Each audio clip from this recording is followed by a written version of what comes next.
राजीव गांधी युवा मित्रों का मामला अब बीजेपी के लिए नाक की नकेल साबित हो रहा है। जी हाँ, क्योंकि अब ये मुद्दा दिन पर दिन गर्माता जा रहा है और अब इन लोगों की आस भी रुकी है किरोड़ी लाल मीणा के घर के बाहर, जहां पर ये धरना देकर बैठे हैं और इनको उम्मीद भी है तो सिर्फ और सिर्फ किरोड़ी लाल मीणा से ही कि वो ही इनकी अब पार लगा सकते हैं नैया। तो क्या अब किरोड़ी लाल मीणा ही है असली सरकार? करेंगे इसी मुद्दे पर चर्चा इस वीडियो में, इसलिए बने रहिए आखिर तक मेरे साथ। नमस्कार, मैं हूं चेतना शर्मा और इस मुद्दे पर बातचीत करने के लिए मेरे साथ मौजूद हैं हमारे editor in chief Varun Bhansali ji. Sir, आपका बहुत बहुत स्वागत है। तो मैं आपसे जानना चाहूंगी कि जैसा कि आरएस मेंस परीक्षा का जो मुद्दा था, वो भी कहीं ना कहीं किरोड़ी लाल मीणा जी ने जब भजनलाल जी से बात की थी, उसके बाद स्पष्ट संकेत दिए थे कि इस मुद्दे पर बातचीत होगी और एज इट इज वही हुआ। जो उन्होंने कहा था, जो उन्होंने उम्मीद जताई थी, वो पूरी हुई, डेट्स आगे बढ़ी। तो क्या अब राजीव गांधी मित्रों का जो मामला है, ये भी अब किरोड़ी लाल मीणा ही सुलझाएंगे? देखिए, वो सुलझाएं या ना सुलझाएं, या फिर आरएस का मुद्दा किरोड़ी लाल मीणा ने सुलझाया या नहीं सुलझाया, ये दूसरी बात है। पर मुद्दे की बात यह है कि जनता की आस किससे है, जनता की उम्मीद किससे है, जनता ये किसके लिए सोचती है कि यही हमारा काम करवा सकता है, वो केवल और केवल किरोड़ी लाल मीणा है। चाहे आरएस परीक्षार्थी हो, उन्होंने किरोड़ी लाल मीणा को बुलाया, वो उनके पास गए और उसी के बाद काम हुआ। भले ही कैबिनेट मीटिंग बुला के काम करवाया गया, लेकिन अभ्यर्थियों के दिल में यही है, उन्हें पता यही है, उन्हें इस बात की ही जानकारी है कि किरोड़ी लाल मीणा की वजह से ही हुआ। 5,000 लोग जो शहीद स्मारक के बाहर धरना दे रहे थे, उनसे जब हम मिलने गए, हमने पूछा तो हर किसी की आस और उम्मीद बाबा से ही थी, करेंगे तो बाबा ही करेंगे। ऐसे में सबसे बड़ी बात यह है कि भले ही सरकार में चेहरे नए आ गए हों, डिप्टी सीएम नए नए चेहरे बना दिए हों, लेकिन आज भी उम्मीद अगर किसी से बांधी जा सकती है तो वो केवल किरोड़ी लाल मीणा ही है। और ऐसा नहीं है ये लोग किसी जाति विशेष के हैं, नहीं है ऐसा कि ये लोग किसी समुदाय विशेष के हैं। ये लोग तमाम सारी युवा ब्रिगेड, और ये युवा ब्रिगेड जब एक 70 वर्षीय पुरुष की तरफ देखती है तो वो उनके युवा होने की वजह से नहीं देखती, वो देखती इसलिए है क्योंकि यही है जो हमारे बारे में सोच सकते हैं, हमारा काम करा सकते हैं और इन्हीं की वजह से हमारा काम हो सकता है। ये विश्वास, ये उम्मीद किरोड़ी लाल मीणा से है और इसी वजह से अब ये किरोड़ी लाल मीणा के घर के बाहर धरना भी दे रहे हैं। और आप इस बात को समझिए कि किरोड़ी लाल मीणा ही वो शख्स है जिनकी लोकप्रियता का मल्टीप्लिकेशन बीजेपी को राजस्थान से कुछ रिजल्ट दिलवा सकता है। और अगर इन लोगों की आस किरोड़ी लाल मीणा के घर के बाहर जाने के बाद भी पूरी नहीं हुई तो इससे किरोड़ी लाल मीणा की क्रेडिबिलिटी, ट्रस्ट में कमी आएगी। ये तो खैर बाद में होगा, लेकिन बीजेपी के लिए ये मुश्किलों का सबब बनता जाएगा, क्योंकि बीजेपी के पास आज संकट दूर करने वाले संकट मोचन एक ही है, वो किरोड़ी लाल मीणा है। और वो फैक्टर भी उन्होंने उनका सम्मान नहीं रखा तो किरोड़ी लाल मीणा को भी बुरा लगेगा और वो आगे से बीजेपी के लिए बैकिंग नहीं करेंगे जी। तो कहीं ना कहीं बीजेपी को अब सोचना पड़ेगा कि वसुंधरा को ड्रॉप करने के बाद आपका जो एकमात्र सबसे लोकप्रिय चेहरा है, उसको अगर आपको लोकसभा में यूज करना है, पूर्वी राजस्थान को लाना है और कहीं ना कहीं किरोड़ी लाल मीणा के लोकप्रियता को आपको लोकसभा चुनाव में इनकैश करना है, तो उनको पहले खुश करना पड़ेगा। और उनकी खुशी किसमें है कि सबका काम होता रहे, सब खुश होते रहे। जिस तरह से मैं कहता हूं कि चिरंजीवी योजना का नाम बदल दिया आपने, जिस तरह से और भी कई नाम बदले हैं, वैसे ही एक संभव तरीका यह है कि इन युवा मित्रों का भी नाम बदल दिया जाए और ये काम कर दिया जाए, क्योंकि ऐसा तो है नहीं कि सरकार को अभी ऐसे प्रचारकों की जरूरत नहीं है। देखिए, राजीव गांधी युवा मित्रों का मेन काम था कि वो सरकार की योजनाओं का प्रचार प्रसार करें, घर घर जाकर, गली गली जाकर, गांव गांव जाकर। तो वो आज भी कर सकते हैं, क्योंकि लोकसभा चुनाव है, उसके बाद निगम, उसके बाद पंचायत चुनाव। लेकिन आपको नहीं लगता कि ये पिछली सरकार का फैलाया हुआ रायता है जो बीजेपी को समेटना है? देखिए, रायता हम इसे तब बोल सकते हैं जब इससे कहीं कोई फायदा नहीं हो रहा हो। मेरे हिसाब से जबरदस्ती के जिले बनाना, उस पर बहुत ज्यादा आर्थिक बोझ डालना, एक जिले पर 1,000 करोड़ का आर्थिक बोझ होता है, वो डालना, उसको आप रिव्यू पर डाल सकते हो, उसको बंद कर सकते हो। लेकिन एक इंटर्नशिप योजना जिसमें 8-10 हजार रुपए एक युवा को मिलते हैं और वो उससे पूरा परिवार चलाता है, वो 5,000 लोग भी हैं तो आप 10,000 इंटू 5,000 कर दीजिए, कितना कितना अमाउंट होता है। ये एक जिले में लगने वाला, एक जो नया जिला बन रहा है उसमें लगने वाले पैसे से बहुत कम है। तो सरकार को वो योजनाएं चालू रखनी चाहिए जो सीधा सीधा रोजगार से जुड़ी हुई है, इससे सरकार का ट्रस्ट बढ़ेगा। और आप ये समझिए, ये जो युवा है वो तो हर तरीके से सरकार के काम के हैं। एक तो वो युवाओं में अच्छा मैसेज जाता है कि सरकार बेरोजगारों के लिए अच्छा काम कर रही है और उन्होंने बिना कांग्रेस बीजेपी देखे इनको आगे बढ़ाया। दूसरा ये कि इनका काम ही सरकार की योजनाओं का प्रचार प्रसार करना है। तो अब जो बीजेपी सरकार ने अच्छी योजनाएं लाई है, जैसे चिरंजीवी योजना का नाम बदलकर उसमें कैंसर को इंक्लूड कर दिया है, और भी कई जो काम कर रहे हैं, ईआरसीपी लाए हैं, इनको आप जगह जगह जाकर अगर बताओगे तो लोकसभा चुनाव में बेनिफिट किसको मिलेगा? बीजेपी को ही मिलेगा। तो ये समझना पड़ेगा, दोनों तरफ से फायदा इसमें बीजेपी का है।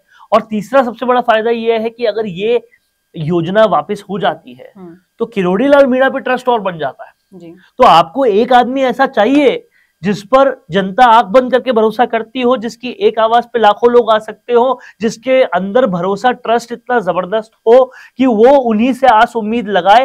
वो आदमी का ट्रस्ट अगर आपने ब्रेक किया तो कहीं ना कहीं ये नहीं होगा कि किरोड़ी लाल मीणा की क्रेडिबिलिटी घटेगी, लेकिन पूरी की पूरी सरकार जिसका मेन फेस प्रधानमंत्री मोदी है उनके लिए भी नेगेटिव इंपैक्ट जाएगा। तो वो होना नहीं चाहिए जी। इसके लिए मुझे लगता है कि इस योजना को आगे बढ़ाना चाहिए। और अब जब किरोड़ी लाल मीणा के दर पर ये गए हैं, उस दर से इनको खाली हाथ नहीं लौटना चाहिए। ये बिल्कुल सही कहा आपने कि उस दर से ना वो खाली हाथ लौटेंगे। इसके लिए जिस तरह से आपने फायदे गिनाए हैं, तो दो तरफा फायदा बीजेपी को मिल रहा है, और अगर ये फायदा किरोड़ी लाल मीणा भी समझते हैं तो वो जरूर सरकार के उन जिम्मेदारों तक देखिए, किरोड़ी लाल मीणा के पास वो ताकत है, मैं बहुत ही सोच समझ कर ये स्टेटमेंट दे रहा हूं, उनके पास वो ताकत है जो शायद राजस्थान के सीएम के पास भी आज की डेट में नहीं है। वो प्रधानमंत्री मोदी के एक वक्त पे बहुत अच्छे दोस्त रह चुके हैं, आज भी दोस्ताना दोनों में व्यवहार है। वो चाहे तो क्या नहीं हो सकता, उनके पास प्रधानमंत्री से लेकर संघ से लेकर हर किसी की दोस्ती और आशीर्वाद है।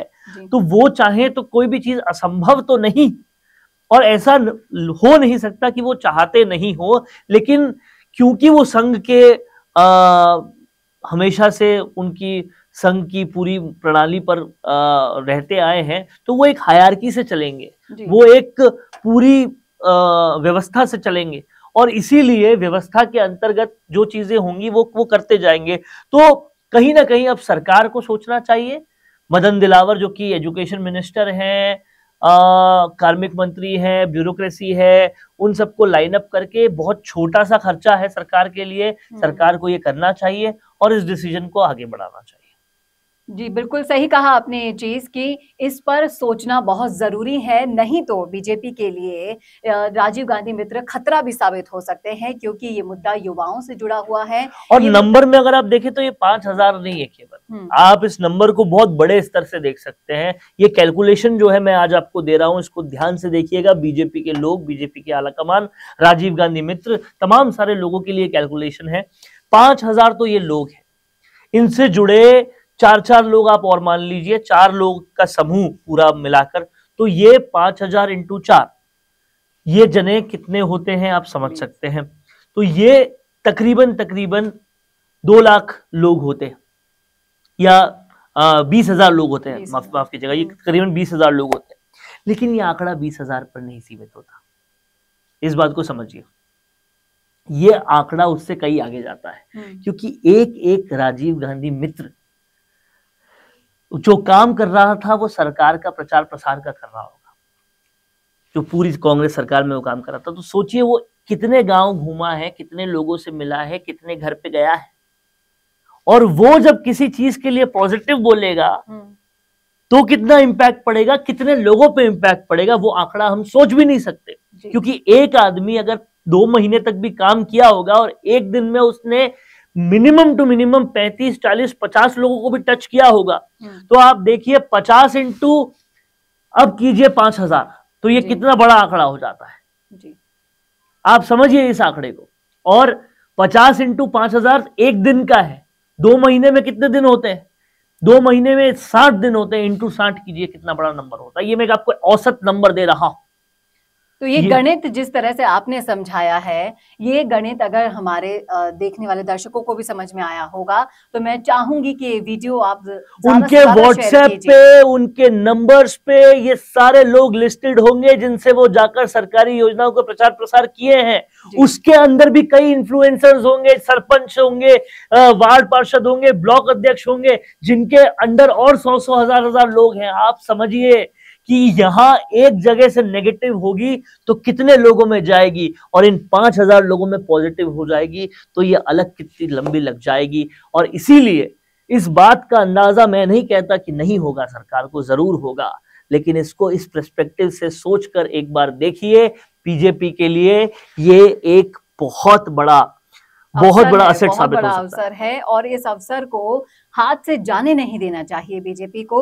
अगर लोकसभा चुनाव में मिशन 25 को टारगेट करना है तो उन्हें इस परीक्षा से भी निकलना होगा और अव्वल दर्जे के नंबर लाने होंगे। और देखना ये दिलचस्प होगा कि किरोड़ीलाल मीणा के दर पर आए राजीव गांधी मित्र क्या खाली हाथ लौटते हैं या फिर भरी हुई झोली लेकर। आपकी क्या राय है, आपका क्या सोचना है, कमेंट करके जरूर बताएगा। और इस वीडियो को ज्यादा से ज्यादा शेयर कीजिएगा ताकि जो फॉर्मूला, जो गणित आपको समझाया गया है वो आगे तक पहुंच सके और जिम्मेदार लोगों को समझ में आ सके कि इससे कितना फायदा उन लोगों का है, कितना फायदा राजीव गांधी मित्रों का है और कितना फायदा बीजेपी का है। कैसा लगा वीडियो, जरूर शेयर कीजिएगा। नमस्कार।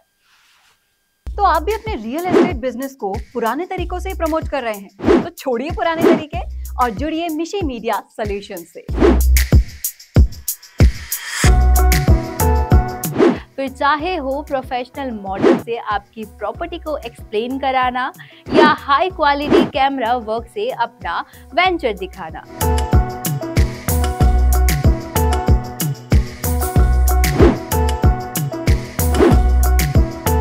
मिशी मीडिया सॉल्यूशंस प्रोवाइड कराते हैं वीडियो प्रोडक्शन की वर्ल्ड क्लास फैसिलिटीज। फिर चाहे वो आपकी प्रॉपर्टी का आउटलुक का हो प्रोफेशनल ड्रोन शूट,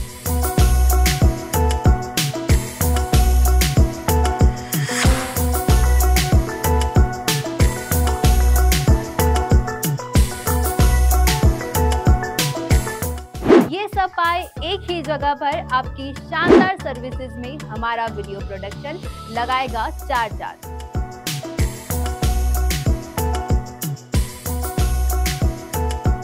तो सोच कर रहे हैं, आज ही नीचे दिए गए कॉन्टैक्ट्स पर कॉल कीजिए।